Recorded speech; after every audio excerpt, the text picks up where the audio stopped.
अपने 12 साल के गुजरात के शासन के दौरान नरेंद्र मोदी की मित्रता कुछ बड़े उद्योगपतियों के साथ थी, जबकि आडवाणी के साथ ये सुविधा नहीं थी।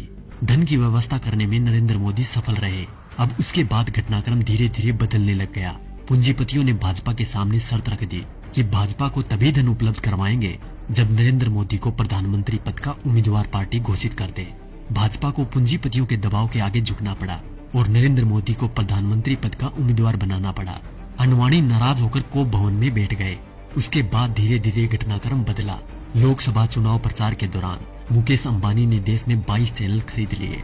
इन चैनल को ये निर्देश था कि वो दिन रात मोदी का प्रचार करे, उनकी रैलियों के भाषण लाइव टेलीकास्ट करे और समस्त विपक्षी नेता यानी आज के विपक्षी नेताओं पर तंज कसने के लिए कहा गया।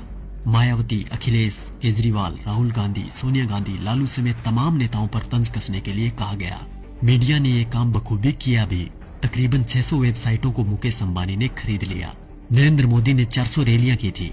इन रैलियों का खर्चा अपने 67 पूंजीपति मित्रों के द्वारा उठाया गया।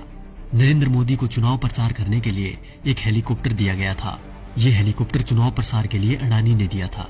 जैसे ही परिस्थितियां थोड़ी बदली, देश के प्रधानमंत्री मोदी जी बन गए। अरे मित्रों, मैं तो पीएम बन गया।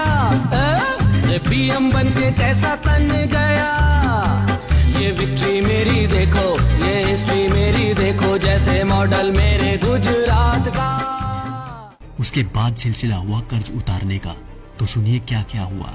अडानी को ऑस्ट्रेलिया के क्वींसलैंड शहर में खनन के लिए 600 करोड़ का कर्ज नरेंद्र मोदी ने दिलवाया। उनके पिछले 67,000 करोड़ के लोन को माफ कर दिया गया। मुकेश अंबानी को फ्री में 4G स्पेक्ट्रम दिए गए। इसके अलावा मुकेश अंबानी की कंपनी पर पिछली सरकार द्वारा लगाया गया जुर्माना माफ कर दिया गया। उनके भी कुछ कर्जों का राइट ऑफ कर दिया गया। दैनिक जागरण अखबार ने लोकसभा प्रचार के दौरान नरेंद्र मोदी का बखूबी साथ दिया था, इसलिए इस अखबार के मालिक को मोदी जी ने राज्यसभा में शासन बना दिया। दैनिक भास्कर अखबार, जिसके मालिक वेदांता कंपनी है, उसको मोदी जी ने छत्तीसगढ़ में कोयले की खदान दिलवा दी। जी न्यूज, जिसने दिन रात नरेंद्र मोदी का प्रचार किया और आज भी कर रहा है, उसके मालिक सुभाष चंद्रा को भाजपा ने राज्यसभा शासन बना दिया।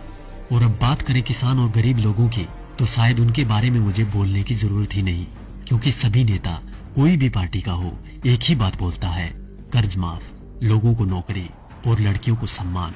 तो क्या हुआ भाई साहब, कर्ज तो आप सभी का माफ हो ही गया होगा और नौकरी भी लग गई होगी, आराम से घर बैठकर खाने की। वैसे देखा जाए तो हम जवानों को इस फोन से फुर्सत मिले तब ना। 4G की लहर ऐसी आई है, हमारी आवाज तभी निकलती है जब टिकटॉक और PUBG बैन हो जाए। वैसे भी टिकटॉक के बैन होते ही अंबानी ने 5 बिलियन का ऑफर दे दिया टिकटॉक को कि हमें बेच दो, हम खरीद लेंगे।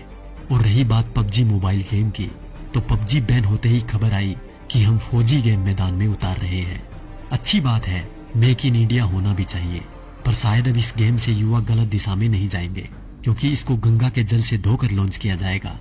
तो देखा दोस्तों, ये थी खबर। बाकी जो मीडिया दिन रात आपको दिखाता है वो तो सिर्फ उसका प्रचार है। साथियों, ये खबर हर फोन में होनी चाहिए, जिससे कि बीजेपी की इस करतूत का सबको पता चल जाए।